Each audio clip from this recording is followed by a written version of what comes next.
Good morning.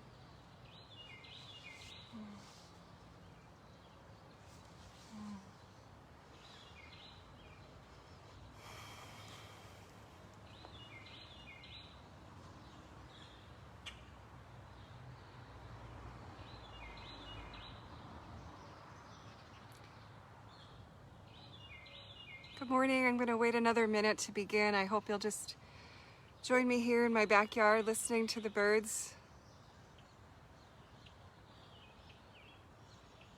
I feel a slight breeze. Feels good to take a breath. I am Pastor Lori Kochanski. I am the assistant to the bishop for faith formation in the Upstate New York Synod, and I am so glad to be with you this morning for these few minutes as we continue our day. My day began early this morning, so it feels like I'm pretty deep in it, so it's good to stop and pause for a few moments with you. Today, I'm going to be talking about the practice of gifting. I like to come with you, to you, and with you, and be with you around a practice. And today it's gifting. Perhaps it's because last night my husband and I spent a lot longer than we should have thinking about a gift for some little friends of ours.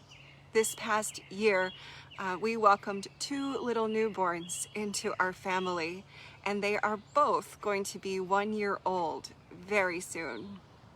So we spent a lot of time last night trying to figure out what to give these 1-year-olds. Perhaps it's the season we're in where time just seems expansive, that we dedicated, I would say, over an hour to thinking really hard about what to gift these 2 little ones. I'm trying to decide if I should tell you. Yeah, they're not listening because they probably won't even care what we gift them. So it was fascinating after I turned the computer off and was trying to read my book and relax a bit that I continued to think about that act of gifting, what it means, why it matters. It came to me that what we decided and landed on as a gift was both a great thing to have, but also an act of hope. It got me thinking even deeper about how the best gifts that I've gotten in my life were given in the sense of someone being able to see me for who I am and gift me with something that brings great hope for a future time together.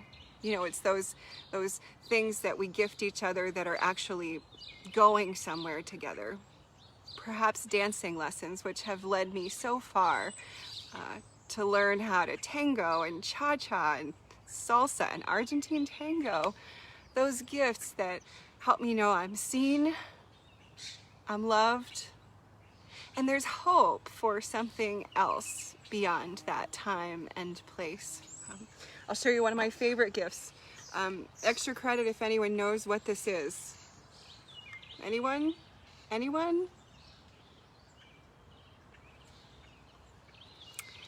It helps you remove boots.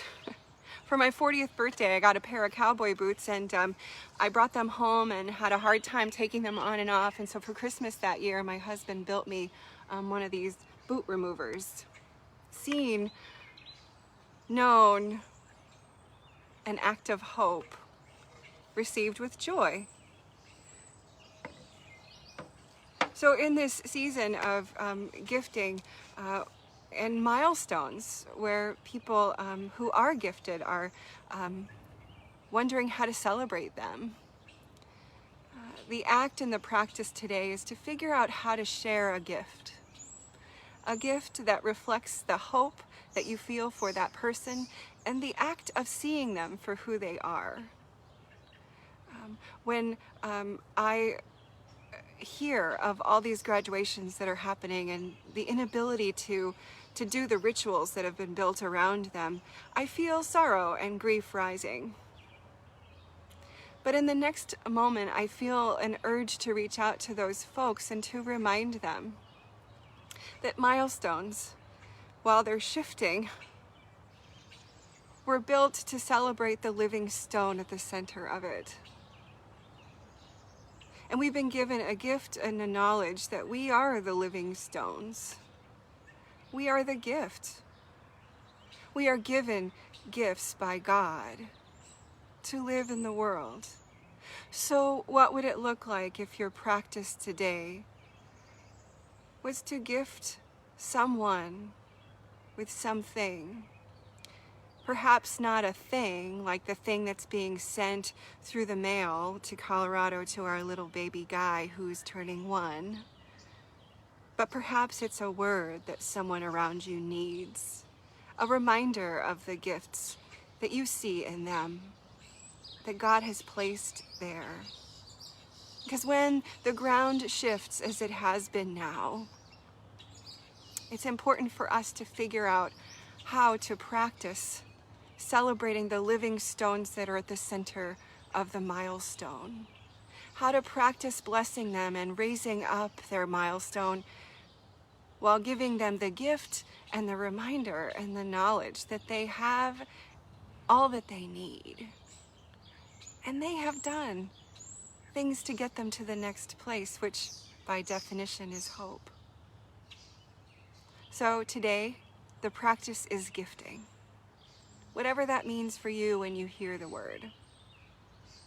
And yeah, I'll tell you what we are going to gift our little 1-year-old little guys.